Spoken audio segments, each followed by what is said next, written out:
ప్రభునామన చేరువచ్చిన మీకు అందరికి కూడా మధుబాబు న్యూస్ తరఫున శుభాభివందనాలు. దేవుడు ఆత్మ కనుక ఆయన ఆరాధించే వాళ్ళం ఆత్మతోనూ సత్యంతోనూ ఆరాధించుకోవాలి. హెబ్రీలు రాసిన పత్రిక వాళ్ళ పాఠ్యాంశం హెబ్రీలు రాసిన పత్రిక 12వ అధ్యాయం 14 వచనం. అందరితో సమాధానము పరిశుద్ధతను కలిగి ఉండుటకు ప్రయత్నించుడి. పరిశుద్ధత లేకుండా ఎవడును ప్రభువును చూడడు.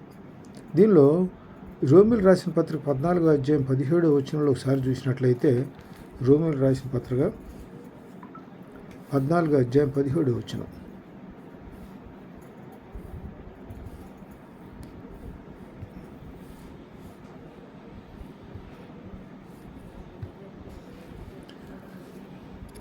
దేవుని రాజ్యం భోజనము పానము కాదు కానీ నీతియు సమాధానము పరిశుద్ధాత్మ అందలి ఆనందమైనది.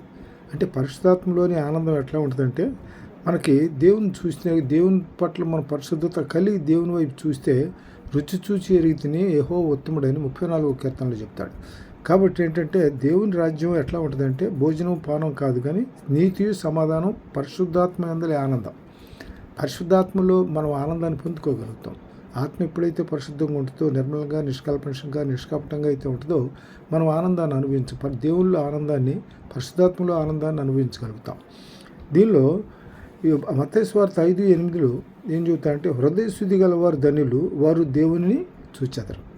మనం హృదయ శుద్ధి లేకుండా ఆత్మశుద్ధి లేని ఆచారం అది. అలా ఆత్మశుద్ధి లేకపోతే మనం ఏం పాటించినా ఏం చేసినా కూడా దేవుని చిత్తమైనటువంటిది కాదు అది. కాబట్టి దీనిలో కీర్తనలు 51:10 ఏం చెబుతాయంటే, కీర్తనలు 51 అధ్యాయం 10వ వచనంలో, కీర్తనలు 51 అధ్యాయం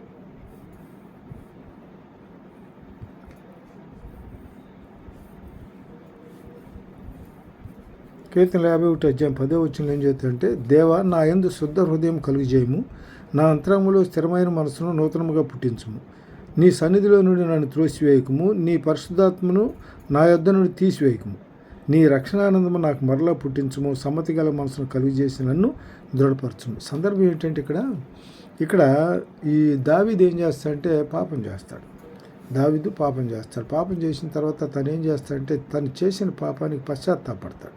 పశ్చాత్తాపడినప్పుడు అక్కడ 51 కీర్తన పశ్చాత్తాపడిన తర్వాత రాయబడినటువంటి కీర్తన 51 కీర్తన. అందుకే ఏమంటే, దేవా నా యందు శుద్ధ హృదయం కలుగజేయము. శుద్ధ హృదయం కలుగజేయటం అంటే గతంలో ఇతను శుద్ధ హృదయం లేదనా? ఉన్నది. కానీ ఇక్కడ ఇచ్చిన తర్వాత ఏం చేశాడంటే, బెత్షెబతో పాపం చేసిన తర్వాత అతను దేవునికి దూరం అయిపోయాడు. ఇందులో ఒక మాట ఏమంటాడంటే, నీకు విరోధంగా నేను పాపం చేశానంటాడు. నీకు విరోధంగా, దేవునికి విరోధంగా నీకు హృదయ రూపంబడిన ఆయుధం కూడా వర్ధిల్లదు.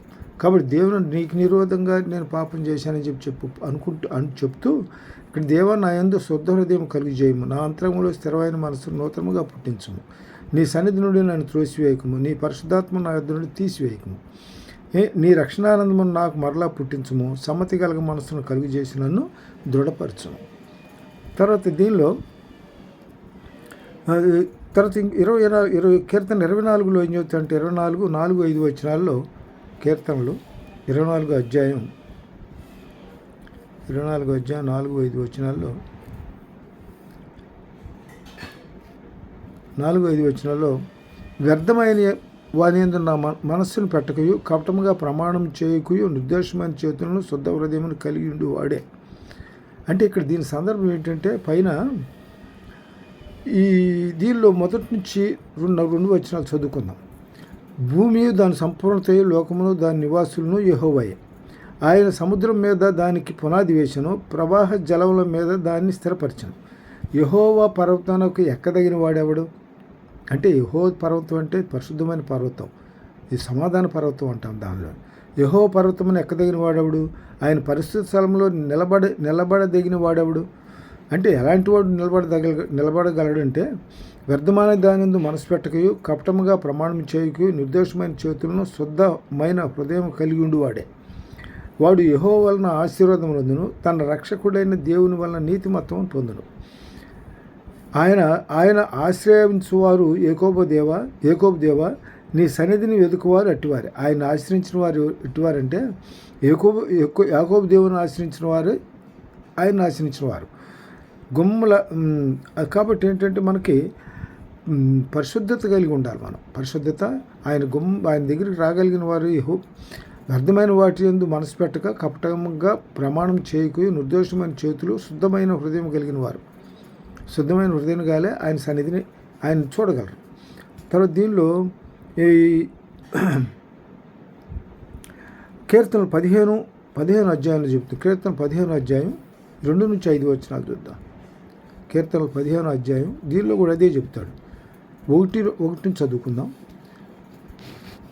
యెహోవా నీ గుడారంలో అతిథిగా ఉండదగిన వాడెవడు? నీ పరిశుద్ధ పర్వతం మీద నివసింపదగిన వాడెవడు? యథార్థమైన ప్రవర్తన కలిగి నీతిని అనుసరించు హృదయపూర్వకంగా నిజం పలుకువాడే. అట్టివాడు నాలుగుతో కొండెమలాడడు, తన చెలికానికి కీడు చేయుడు, తన పొరుగువాని మీద నిందమాపుడు.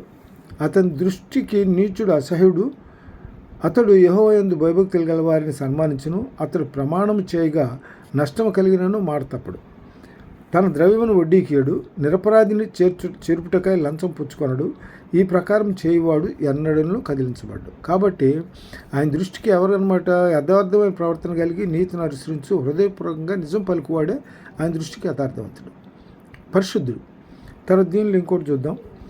కీర్తనలు 18:26లో కూడా, కీర్తనలు 18:26 వచనంలో,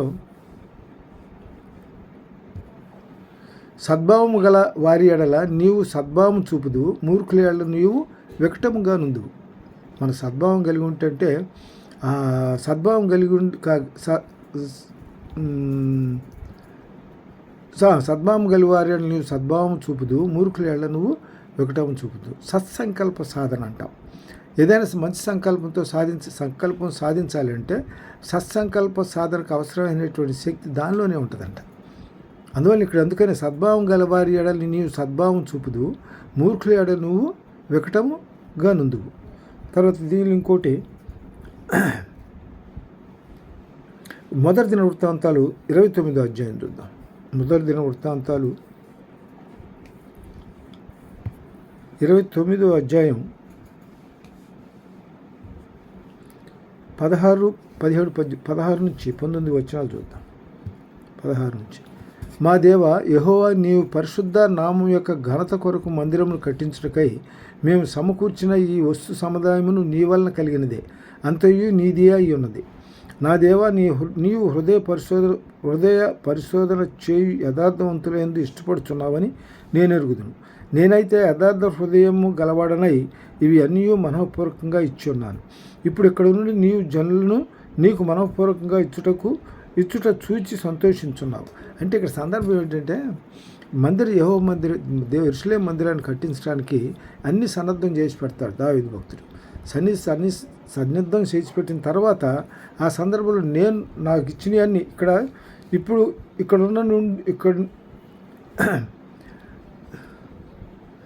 దీనిలో ఈ మాట చెబుతాడు.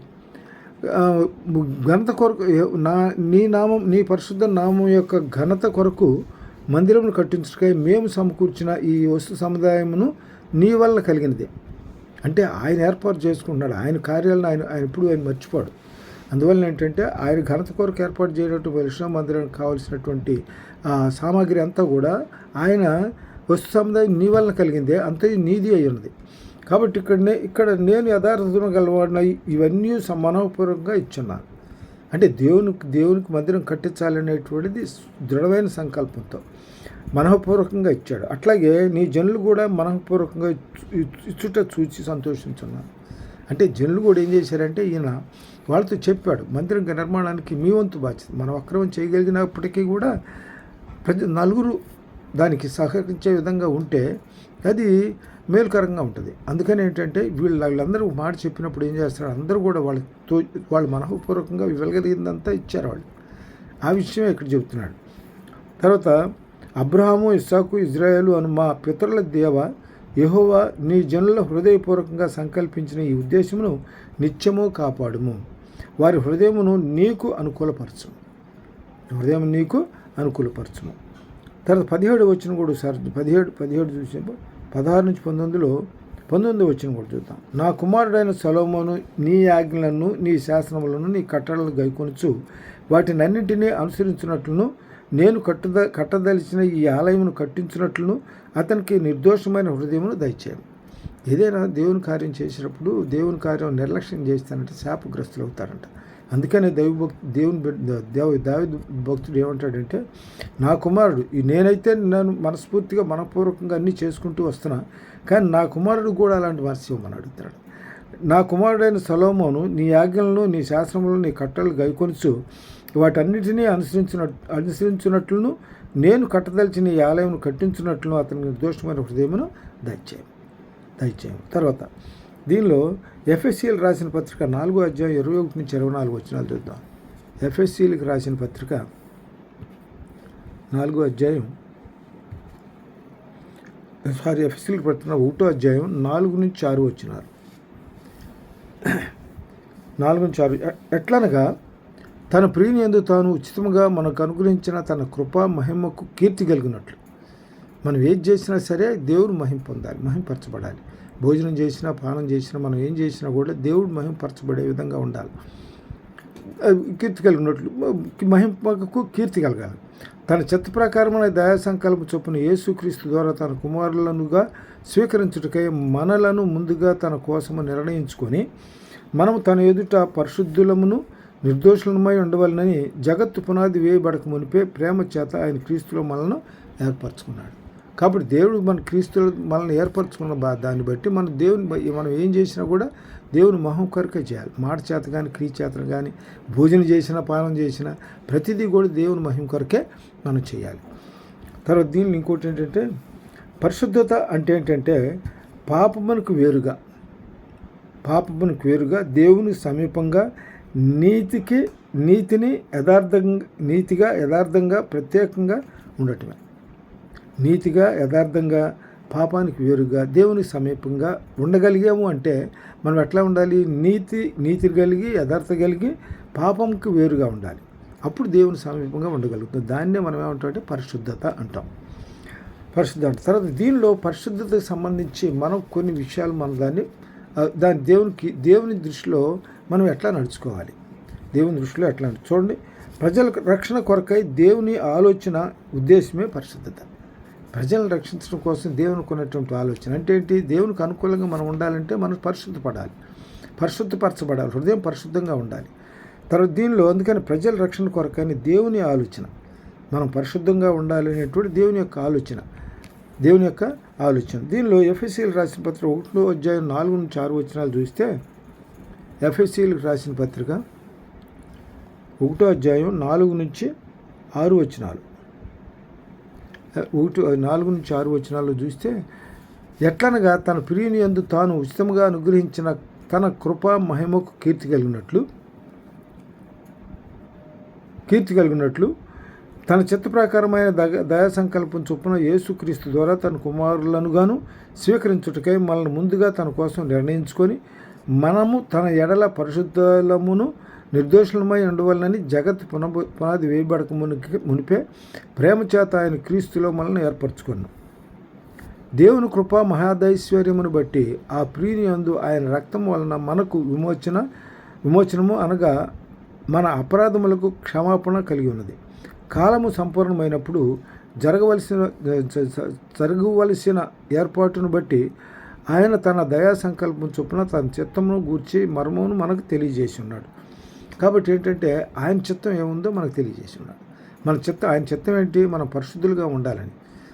దేవుని రాజ్యానికి వారసులం కావాలి అని అంటే మనలో పరిశుద్ధత ఉండాలి, యథార్థత ఉండాలి, నీతి కలిగి ఉండాలి, నిజాయితీ కలిగి ఉండాలి, ఆయన పట్ల విశ్వాసం కలిగి ఉండాలి. విశ్వాసం లేకుండా దేవునికి ఇష్టమై ఉంటే అసాధ్యమైన హెబ్రీయులు రాసిన 11:6 చెప్తాడు కదా. కాబట్టి విశ్వాసం లేకుండా దేవునికి ఇష్టమై ఉంటే అసాధ్యం. కాబట్టి మనం విశ్వాసపాత్రులుగా ఉండాలి అని అంటే మనం ఎట్లా ఉండాలి? ఆయన చిత్తం జరిగించేవారుగా ఉండాలి. తర్వాత ఇంకోటి ఏంటంటే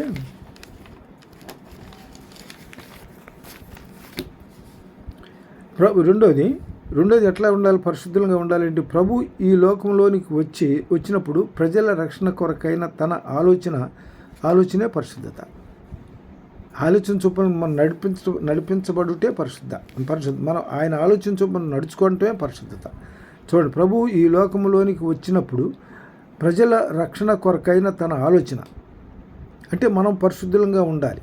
పరిశుద్ధంగా ఉండాలనేటువంటిది ఆలోచన. దీనిలో కొరింథీయులు రాసిన పత్రిక, మొదటి కొరింథీయులు రాసిన పత్రిక 1:9 చూద్దాం. మొదటి కొరింథీయులు రాసిన పత్రిక 1:9 9-10 చూద్దాం. 9 మన ప్రభు అయిన యేసుక్రీస్తు తన కుమారుని సహవాసమునకు మిమ్మల్ని పిలిచిన దేవుడు నమ్మదగినవాడు. మన ప్రభు అయిన యేసుక్రీస్తు తన కుమారుని సహవాసమునకు మిమ్మల్ని పిలిచిన దేవుడు నమ్మదగినవాడు. 10 సహోదరులారా, మీరందరూ ఏకభావంతో మాట్లాడవలననియు, మీలో కక్షలు లేక ఏక మనసుతోనూ ఏకతాత్పర్యంతోనూ మీరు సన్నుద్ధులు ఉండవలననియు మన ప్రభు అయిన యేసుక్రీస్తు పేరట మిమ్మల్ని వేడుకొంచున్నాను. సహోదరులారా, మీలో కలహములు కలవని మిమ్మల్ని గూర్చి క్లోయ ఇంటి వారు వలన నాకు తెలియవచ్చింది. మీలో ఒకడు నేను పౌలువాడును, ఒకడు నేను అప్పుల్లవాడును, మరి ఒకడు నేను కేఫావాడును, ఇంకొకడు నేను క్రీస్తు వాడిని చెప్పుకొంటున్నారని నా తాత్పర్యం. క్రీస్తు విభజించి ఉన్నాడా? లేదు. పౌలు మీ కొరకు సిలువ వేయబడినా? లేదు. పౌలు నామమున మీరు బాప్తీసం పొందితిరా? లేదు. నా నామను మీరు బాప్తీసం పొందితిరని ఎవరైనా చెప్పుకుంటున్నట్లు క్రిస్పునకు అది ఆయన ఇక్కడ పౌలు చేసింది కాదు. వీళ్ళు వాళ్ళని గురించి వాళ్ళని నేను వీళ్ళ వాళ్ళని కాదు. మనం అందరం కూడా ఎవరి వాళ్ళం? ప్రభు వాళ్ళమే. శరీరం ఒక్కటే, అవయవాలు వేరువేరుగా ఉన్న శరీరం ఒక్కటే. ఆ శరీరానికి ఎవరు మనకి అధికారి? దేవుడే. తలకు శిరస్సు అయి ఉన్నాడు ఆయనే. దేవుడు మన తలకు శిరస్సు అయి ఉన్నాడు. కాబట్టి ఏంటంటే మనం అవయవాలు వేరుగా ఉన్నప్పటికీ కూడా శరీరం ఒక్కటే. ఈ శరీరానికి శిరస్సు ఎవరు? దేవుడే. కాబట్టి దేవుణ్ణి మహింపరచబడే విధంగా మనం నడుచుకోవాలి. దీనిలో ఇంకోటి రెండోది ఏంటంటే తన ప్రజల రక్షణ కొరకై సిలువపై తనతో అప్పగించుకుంటే పరిశుద్ధత. తన ప్రజలను రక్షించడం కోసం ఏం చేస్తాడంటే సిలువ మీద రక్తాన్ని చిందించి సిలువ మీద తన సిలువకు అప్పగించుకొని ఏం చేస్తాడంటే మరణం చెంది సమాధి చేయబడి పునరుద్ధరణ అవుతాడు. కాబట్టి ఇది ఎవరి కోసం? మన కోసమే. మనలో మనం పరిశుద్ధంగా ఉండాలని ఆయన ఏం చేసి తన ప్రజల రక్షణ కొరకై సిలువపై తను తాను అప్పగించుకుంటే పరిశుద్ధత. అంటే మనం పరిశుద్ధంగా ఉండాలని, దేవుడు తన కుమారులుగా ఉండాలని, దాన్ని కుమారులుగా ఉంచుకోవాలని చెప్పి ఆయన ప్రేమించిన బిడ్డలుగా ఉంచుకోవాలనే ఉద్దేశంతో ఈయన ఏం చేస్తాడు? సిలువ మీద తన ప్రాణాన్ని అర్పిస్తాడు. దాన్ని పరిశుద్ధత. ఎఫెసీయులు రాసిన పత్రిక 5వ అధ్యాయం ఎఫెసీయులు రాసిన పత్రిక 5వ అధ్యాయం ఎఫెసీయులు రాసిన పత్రిక 25-30 చూద్దాం. 25-30. పురుషులారా, మీరు మీ భార్యలను ప్రేమించుడి. అటువలే క్రీస్తు కూడా సంఘమును ప్రేమించి అది కళంకమైనను ముడతైనను అట్టిది మరి ఏదైనాను లేక పరిశుద్ధమైనదిగాను నిర్దోషమైనదిగాను మహిమగల సంఘముగాను ఆయన ఎదుటి దాన్ని నిలబెట్టుకొనవలనని వాక్యంతో ఉదక స్నానము చేత దాన్ని పవిత్రపరిచి పరిశుద్ధపరచుటకై దాని కొరకు తాను అప్పగించుకున్నాను. దేని కొరకు? వాక్యముతో ఉదక స్నానము చేత దాన్ని పవిత్రపరిచి పరిశుద్ధపరచుటకై దాని కొరకు తాను అప్పగించుకున్నాడు. సిలువ మీద తాను అప్పగించుకున్నాడు మన కొరకే. తర్వాత అప్పగించుకున్నాను. తర్వాత అటువలే పురుషులు కూడా తమ సొంత శరీరములను వలె తన భార్యను బద్దులై ఉన్నారు. తన భార్యను ప్రేమించేవాడు తాను ప్రేమించుకుంటున్నాడు. తన శరీరము ద్వేషించేవాడు ఎవడనూ లేడు, కానీ ప్రతివాడు దాన్ని పోషించి సంరక్షించుకోను. మన క్రీస్తు శరీరమునకు అవయవములై మనము క్రీస్తు శరీరమునకు అవయవములమై ఉన్నాము కనుక అలాగే క్రీస్తు కూడా సంఘమును పోషించి సంరక్షిస్తున్నాడు. అందువల్ల ఏంటంటే ఆయన మన సంరక్షకుడు. అందువల్ల మనం ఎవడు కూడా తన శరీరాన్ని ద్వేషించేవాడు ఎవడు ఉండడు కదా. ప్రతివాడు తన శరీరాన్ని పోషించుకుంటాడు, సంరక్షించుకుంటాడు. అట్లాగే మన భార్యను కూడా మనం అట్లా ప్రేమించాలి. అందుకని ఇక్కడ పై మాట ఏం చెబుతాడు? అటువలనే 28 ఎఫెసీ 5:20 అటువలనే పురుషులు కూడా తమ సొంత శరీరం వల్లే తమ భార్యను బద్దులై ఉన్నారు. తన భార్యను ప్రేమించేవాడు తనను ప్రేమించుకుంటున్నాడు. అందువలన తన శరీరమును ద్వేషించేవాడు ఎవడూ లేడు, కానీ ప్రతివాడు దాన్ని పోషించి సంరక్షించుకుంటున్నాడు. కాబట్టి మనం ఎట్లా ఉండాలంటే మన అన్ని విషయాల్లో మనం పరిశుద్ధంగా ఉండాలి. అప్పుడే మనకి దేవుడిని వారసులం కాగలుగుతాం. తర్వాత దీనిలో ఇంకోటి ఏంటంటే మనం మనం పరిశుద్ధులుగా ఉండాలనేటువంటిది మరో ఆలోచన ఏంటంటే మనల్ని నూతన సృష్టిగా చేసి పరిశుద్ధాత్మ అనుగ్రహింపవాలనే ఆయన ఆలోచన. మనల్ని ఏం చేయాలని? నూతన సృష్టిగా చేయాలని. నూతన సృష్టిగా చేయాలి అని అంటే దీనిలో రోమీలు రాసిన పత్రిక 8వ అధ్యాయం 1 నుంచి 15 వచనాలు చూద్దాం. రోమీలు రాసిన పత్రిక 8వ అధ్యాయం 1 నుంచి 15 వచనాలు చూస్తే, కాబట్టి క్రీస్తు యేసునందున్న వారికి ఏ శిక్షా విధియు లేదు. ఎప్పుడైతే మనం క్రీస్తులో ఉన్నామో ఆయన మనల్ని సంరక్షించాడు, ఆయన మన సంరక్షకుడు అని చెప్తున్నాడు కింద దాకా వాక్యంలో. కాబట్టి ఎఫ్ఎసీలు రాసిన పత్రిక చెప్పాడు కదా. కాబట్టి మరి ఆయన దీనిలో సంరక్షణలో ఉన్నటువంటి మనము, అందుకే దాన్ని ఇక్కడ ఏమంటాడంటే, ఇప్పుడు క్రీస్తు యేసునందున్న వారికి ఏ శిక్షా విధియు లేదు, ఏ శిక్షా విధి లేదు. క్రీస్తు యేసునందున్న జీవమును ఆత్మ యొక్క నియమము పాప మరణము నియమం నుండి నన్ను విడిపించను. ఎట్లనగా ధర్మశాస్త్రం దేని చేయజాలకపోయినో దాన్ని దేవుడు చేశాడు. ధర్మశాస్త్రం ఏంటంటే, ధర్మశాస్త్రం ప్రకారం కమెండేషన్, అది 10 ఆజ్ఞలు ఉన్నాయి. 10 ఆజ్ఞల ప్రకారం నడుచుకోవాలి. 10 ఆజ్ఞల్లో ఏ ఒక్కటి పాటించకపోయినా సరే మనకు ఆజ్ఞలకు విరోధంగా నడుచుకున్నట్లయితే, ఆయన ఆజ్ఞలకు విరోధంగా నడుచుకున్నవాడు దేవునికి విరోధిగా ఉంటాడు. ఆజ్ఞలను అనుసరించి నడుచుకోవాలి. ఏ ఒక్కటి పాటించకపోయినా కూడా తప్పనిసరిగా అది. అందులో దీనిలో ఏమంటారంటే, ద్వితీయోపదేశకాండం 28వ అధ్యాయం 1వ వచనంలో ఏం చెబుతాయంటే, ద్వితీయోపదేశకాండం 28వ అధ్యాయం 1వ వచనంలో, నీవు నీ దేవుడని యెహోవా మాట శ్రద్ధగా విని నేడు నేను నీకు ఆజ్ఞాపించున్న ఆయన ఆజ్ఞలన్నింటినీ అనుసరించి నడుచుకొనినే ఎడల నీ దేవుడని యెహోవా భూమి మీద ఉన్న సమస్త జనముల కంటే నిన్ను హెచ్చించను. అదే మాట యెషయాలో కూడా చెప్తాడు. యెషయా 1:19 చెప్తాడు. యెషయా 1:19 కూడా చెప్తాడు. 19వ వచనంలో, మీరు సమ్మతించిన ఆ మాట వినినే ఎడల. సమ్మతించడం అంటే ఏంటి? దేవునికి ఆజ్ఞలకు లోబడి ఆయన చిత్తానుసారంగా నడుచుకోవటమే మనం సమ్మతించడం అంటే. మీరు సమ్మతించిన ఆ మాట వినిని ఎడల మీరు భూమి యొక్క మంచి పదార్థములను అనుభవిస్తారు, భూమి యొక్క మంచి పదార్థాలని అనుభవిస్తారు. కాబట్టి ఇక్కడ ఏంటంటే, ఇక్కడ ఈ లోకంలో కలిగిందంతా కూడా ఆయన మూలంగా కలిగిందే. కీర్తనలు చెబుతాడు. కీర్తనలు 1వ అధ్యాయంలో చూడండి. కీర్తనలు 1వ అధ్యాయంలో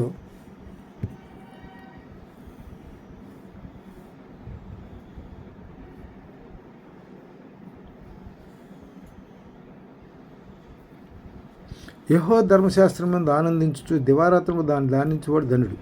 అతడు నీటి కాలువల ఎవరో నాటబడినదై ఆకు వాడక తన కాలమందు ఫలించు చెట్టు వలె నుండును. అతడు చేయనిదంతయు సఫలమగు. దీనిలో యోహాను సువార్తలో కూడా చెప్తాడు. యోహాను సువార్తలో 3వ వచనంలో చూద్దాం. యోహాను సువార్త 3వ అధ్యాయం, యోహాను సువార్త 1వ అధ్యాయం 3వ వచనంలో, కలిగి ఉన్నదేది ఆయన లేకుండా కలగలేదు. ఈ లోకంలో కలిగినది ఏది కూడా ఆయన లేకుండా కలగలేదు. ఆయనలో జీవముడను, జీవం మనుషులకు వెలుగయుండును. ఈ వెలుగు చీకటిలో ప్రకాశించుతున్న కానీ చీకటి దాన్ని గ్రహింపకుండను. అంటే కలిగింది ఏది కూడా ఆయన లేకుండా, ఆయన అది కలిగి ఉన్నది ఏది కూడా ఆయన లేకుండా కలగలేదు. అయితే దాని మొదటి 2 వచనాలు కూడా చూస్తే, ఆదియందు వాక్యం ఉండను, వాక్యం దేవుని యొద్ద ఉండను, వాక్యం దేవుడై ఉండను. ఆయన ఆదియందు దేవుని యొద్ద ఉండను, సమస్తము ఆయన మూలముగా కలిగారు. కాబట్టి కలిగి ఉన్నది ఏది కూడా ఆయన లేకుండా కలగలేదు.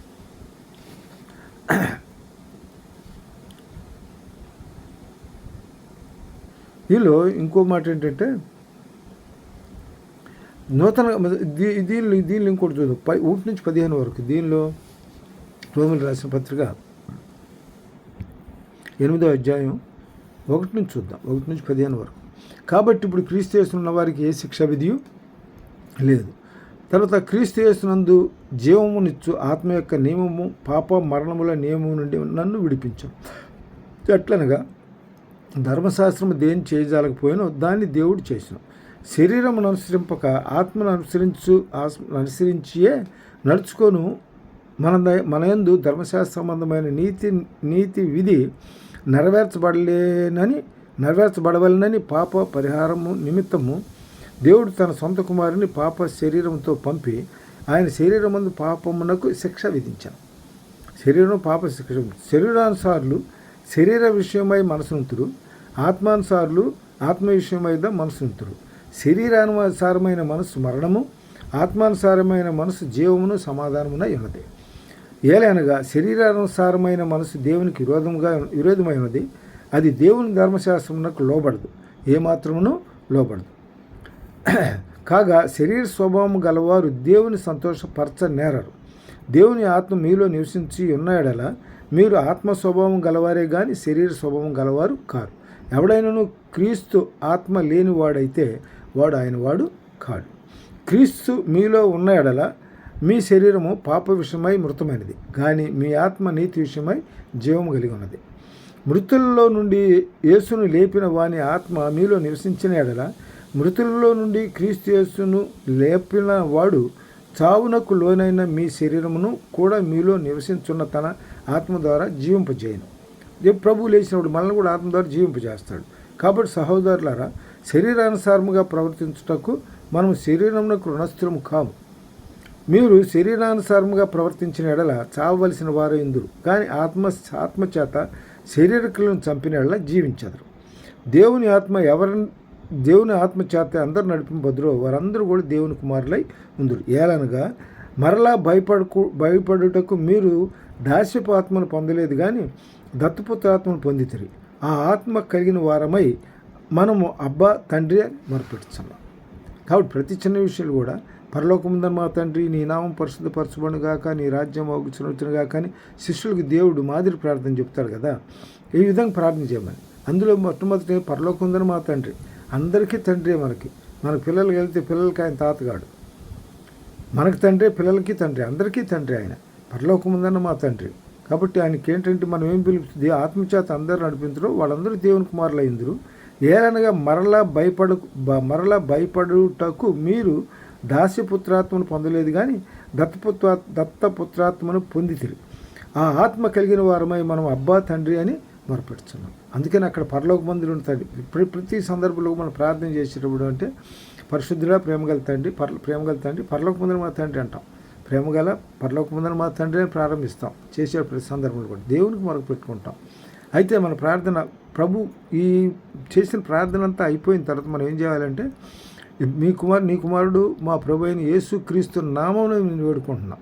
అంటే మనం ఏది చేసినా కూడా ఇక్కడ మనకి ఆయన ప్రధాన యాజకుడు. మనకి ప్రధాన యాజకుని ద్వారా మన వీటిని సమర్పణ చేసుకోవాలి, దేవునికి సమర్పించుకోవాలి. అందువల్ల ప్రతి ప్రార్థన అయిపోయిన తర్వాత ఎట్లా మనం ప్రార్థించాలంటే, నీ కుమారుడు మా ప్రభు అయిన యేసు క్రీస్తు నామమున ఈ విన్నపాలు మిక్కిలి వినయంతో అడుగుతున్నామని చెప్పుకోవాలి. అది తర్వాత దీనిలో ఇంకోటి ఏంటంటే, తర్వాత ఇంకోటి ఐదోది ఇంకోటి ఏంటంటే, పరిశుద్ధత లేకుండా ఎవరినూ ప్రయోజనకరంగా ఉండనేరు. పరిశుద్ధి లేకపోతే మనం ఏ కార్యం కూడా మనం చేయలేము. దీనిలో ఏమంటాడంటే, కోత విస్తారంగా ఉంది, పనివారు తక్కువ ఉన్నారు. పనివారు ఎవరు కావాలి ఆయనకి? కోత కోసేవాళ్ళుగా కావాలి. కోత కోసేవాళ్ళు అంటే సువార్తను విస్తారంగా ప్రకటించేవాళ్ళుగా కావాలి. సువార్తను ప్రకటించగలిగిన వాళ్ళు. సువార్తను ఎవరు ప్రకటిస్తారు? అప్పుడు బాప్తీసం తీసుకుని రక్షణ పొందిన వాళ్ళు. వీళ్ళకి ఆత్మవరాలు ఉన్నాయి. కొందరు దేవుడు ఏ ఆత్మను ఇస్తాడు, కొంతమందికి ఏమన్నా బోధించేవారు. చూద్దాం. ఈ 1 కొరింథీయులకు రాసిన పత్రిక 12వ అధ్యాయం, రోమిలకు రాసిన పత్రిక 12వ అధ్యాయం కూడా, దీనిలో 12వ అధ్యాయం 4వ వచనం చూద్దాం.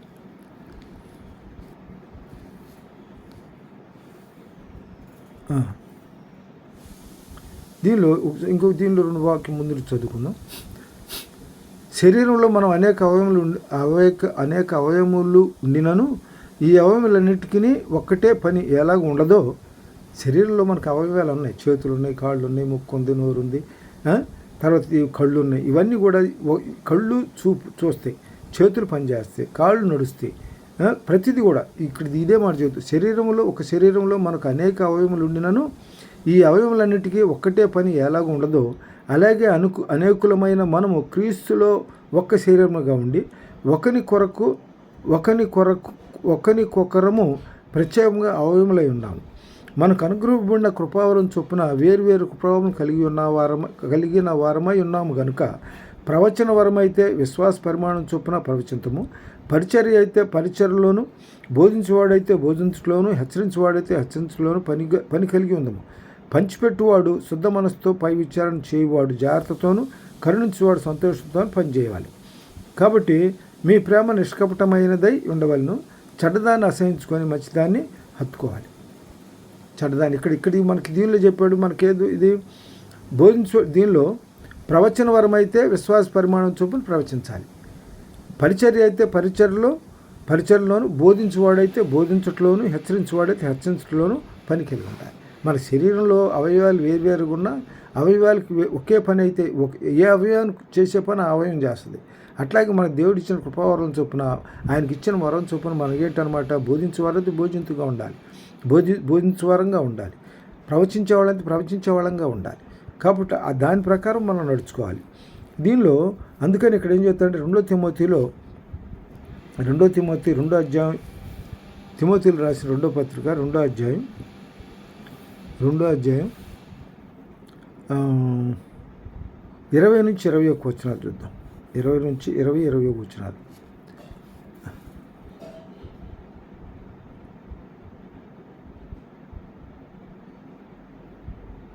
దీనిలో 20 వచనం, గొప్ప ఇంటిలో వెండి పాత్రలను బంగారు పాత్రలను మాత్రమే కాక కర్రవియును మట్టివి కూడా ఉండను.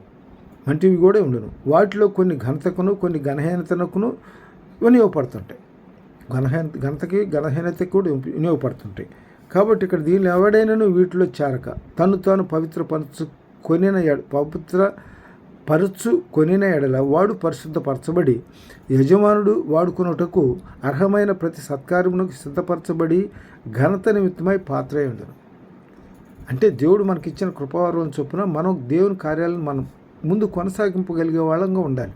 అంటే ఇందులో ఈ గొప్ప ఇంట్లో వెండి పాత్రలు ఉంటాయి, బంగారు పాత్రలు ఉంటాయి, మట్టి పాత్రలు ఉంటాయి, కర్ర పాత్రలు మట్టి పాత్రలు అన్ని రకాలు ఉంటాయి.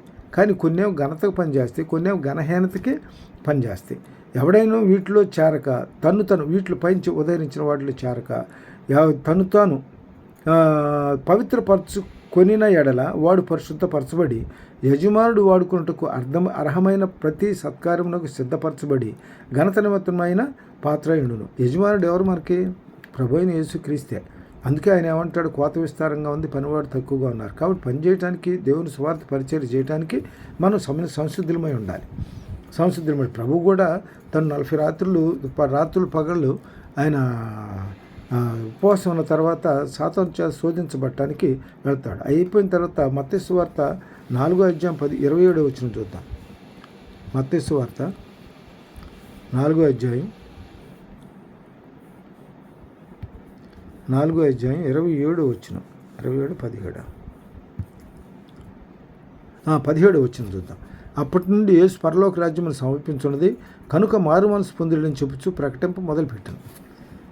దీనిలో ఇక్కడ ఇంతకుముందు ఇక్కడ ఏమన్నాడంటే, చీకటిలో కూర్చుండి ఉన్న ప్రజలను గొప్ప వెలుగు చూసిరి, మరణ ప్రదేశంలోనూ మరణఛాయల్లోనూ కూర్చుండి ఉన్న వారికి వెలుగు ఉదయించండి. ఎవరి ద్వారా వెలుగు ఉదయించింది? ప్రభువైన యేసుక్రీస్తు ద్వారానే అని ప్రవక్త అయిన యెషయా ద్వారా పలుకబడినది నెరవేరినట్లుగా ఇలాగ జరిగింది. అప్పటి నుండి యేసు పరలోక రాజ్యమును సమీపించదు కనుక మారు మనసు పొందులని చెబుతూ ప్రకటింప మొదలుపెట్టిన. అంటే ప్రవచించటం అది ఒక వరం, బోధించడం ఒక వరం, స్వార్థ పరిచర్య చేయటం అది ఒక వరం. కాబట్టి ఇక్కడ మనం మన స్వార్థ పరిచర్య ప్రభు కూడా అప్పటి నుంచి స్వార్థ పరిచర్య మారు మనసు పొందమని అందరూ పరలోక రాజ్యం సమర్పించదు కనుక మారు మనసు పొందులని చెప్పి ప్రకటించున్నాడు. ఆయన ప్రభు మారు మనసు పొందమని ఆయన చెప్పి వార్త ప్రకటించడం ప్రారంభించారు. ఇప్పుడు ఏది జరిగినా కూడా ఆత్మ నడిపింపే. దీనిలో జకరియా 4:6 ఏం చెబుతాయంటే, ఆత్మ శక్తి చేతనో బలం చేతనో కాదు, కానీ ఏది చేసినా కూడా ఆత్మ నడిపింపే. మన శక్తి కాదు, మన బలం కాదు. మన శక్తి మన బలం దేనికి పనికిరాదు. దేవుని యొక్క పరిశుద్ధాత్మ నడిపింపు ఉండాలి, నడిపింపు ఉండాలి. పరిశుద్ధత ఏదైనా పరిశుద్ధాత్మ నడిపి అయితేనే ఆ క్రియలు జరుగుతాయి. తర్వాత పరిశుద్ధత లేకుండా దేవునికి ఇష్టడైంట అసాధ్యం. దీనిలో హెబ్రీలు రాసిన పత్రిక 11వ అధ్యాయం 6వ వచనంలో ఏం చదువుతాడు మనకి? 11వ అధ్యాయం హెబ్రీలు రాసిన పత్రిక 11వ అధ్యాయం 6వ వచనంలో 11వ అధ్యాయం 6వ వచనంలో విశ్వాసం లేకుండా దేవునికి ఇష్టడైంట అసాధ్యం. దేవుని వద్దకు వచ్చేవాడు ఆయన ఉన్నాడని తను వెదుకువారికి ఫలం దయచేవాడని నమ్మాలి కదా, ఫలం దయచేస్తాడని నమ్మాలి కదా. కాబట్టి విశ్వాసం లేకుండా దేవునికి ఇష్టడై ఉంటే ఎలా సాధ్యమో అదేవిధంగా పరిశుద్ధత లేకుండా దేవుని చూడటం కూడా అలాంటిదే. పరిశుద్ధి లేకపోతే దేవుని చూడలేం. హృదయశుద్ధి గలవారి ధనులు వాళ్ళు దేవుని చూస్తారు. హృదయశుద్ధి గలవారి ధనులు వాళ్ళు దేవుని చూస్తారు. కాబట్టి దీనిలో ఇక్కడ ఏంటంటే కీర్తనలు 15 అధ్యాయం 1 నుంచి 5 వచనాలు చూద్దాం. కీర్తనలు 15 అధ్యాయం 1 నుంచి 5 వచనాలు చూస్తే, యెహోవా నీ గుడారంలో అతిథిగా ఉండదగిన వాడెవడు? నీ పరిశుద్ధ పర్వతం మీద నివసింపదగిన వాడెవడు? యథార్థమైన ప్రవర్తన కలిగి నీతిని అనుసరించు హృదయపూర్వకంగా నిజం పలుకువాడే. యథార్థ దీనిలో 2 దినవృత్తాంతాల్లో 16:9 ఏం చేస్తాడు? తన ఎళ్ళ యథార్థంగా ప్రవర్తించే వారి పట్లంట ఆయన కనుదృష్టి లోకమంతా సంచారం చేస్తూ ఉంటారు. తన ఎళ్ళ యథార్థంగా ఉన్నవాళ్ళ పట్ల ఉన్నవాళ్ళ దాన్ని చూద్దాం, అది కూడా చూద్దాం. 2 దినవృత్తాంతాలు 16 అధ్యాయం 9 వచనంలో తన ఎడల యథార్థ హృదయం గల వారిని బలపరచుటకై. అంటే హృదయం యథార్థంగా ఉండాలి, దేవునికి అంగీకారంగా ఉండాలి. మన ప్రవర్తన, మన నడవడిక, ఆలోచన, తలంపులన్నీ కూడా దేవునికి అంగీకారంగానే ఉండాలి. అలాంటప్పుడే యథార్థంగా ఉండగలుగుతాం.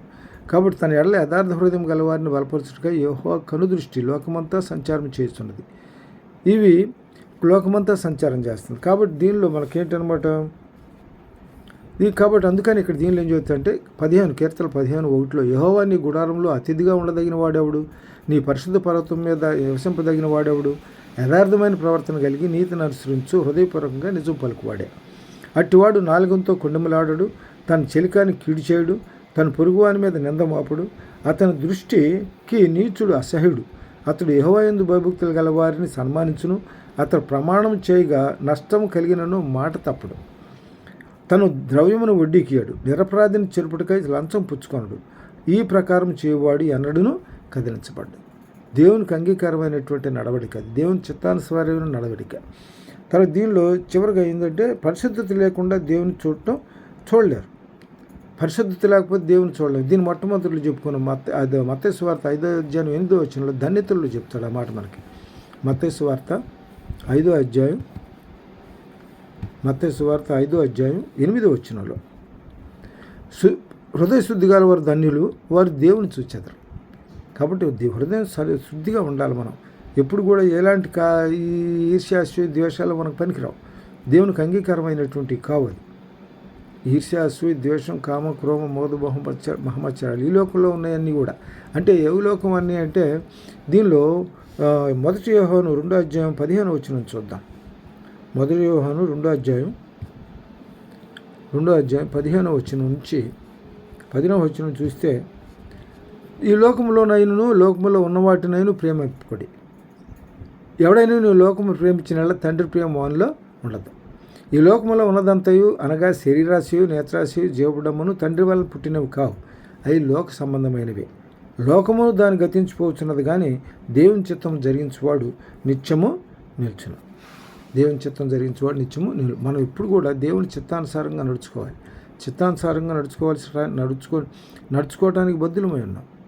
కాబట్టి మనం ఏంటంటే ఈ దేవునికి ప్రేమించి, దేవునికి లోబడి, పరిశుద్ధత కలిగి దేవునికి లోబడి, దేవుని ఆత్మ చిత్తానుసారంగా మనం నడుచుకున్నట్లయితే దేవుని రాజ్య వారసులం కాగలదు అని నమ్ముతాం. ఈ కొద్ది వాక్యం తన వెనుకలో దీవించును గాక. చిన్న ప్రార్థన చేసుకొని ముగించుకుందాం. పరిశుద్ధుడా, ప్రేమ గల తండ్రి, మమ్మల్ని మిక్కులుగా ప్రేమించిన మా ప్రియ పరలోక తండ్రి, నాయన నాయన ముఖ్యంగా మేము మీ పట్ల పరిశుద్ధత కలిగి మీ రాజ్య వారసులం కాగలిగినట్లుగా మా హృదయాన్ని పరిశుద్ధపరచుకొని మీకు నీతి కలిగి, యథార్థ కలిగి, మీ చిత్తానికి లోబడి నడుచుకునే వారంగా ఉండగలిగినట్టు సాయం చేయండి. ఈ ప్రతి విషయంలో కూడా మీకు అధికారంలో కూడి నా సుబుద్ధిని ఆధారం చేసుకోకుండా పూర్ణ హృదయంతో మీ అందు నమ్మిక ఉంచి మా ప్రవర్తన అంతటందు మీ అధికారానికి లోబడి నడుచుకోవడానికి సహాయం చేయమని కొద్ది విన్నపాలు మా ప్రభువు, మీ ప్రియకుమారుడైన యేసు పరిశుద్ధ నామమున మిక్కిలి వినతి వేడుకుంటున్నాం తండ్రి. ఆమేన్. అందరికీ వందనాలు.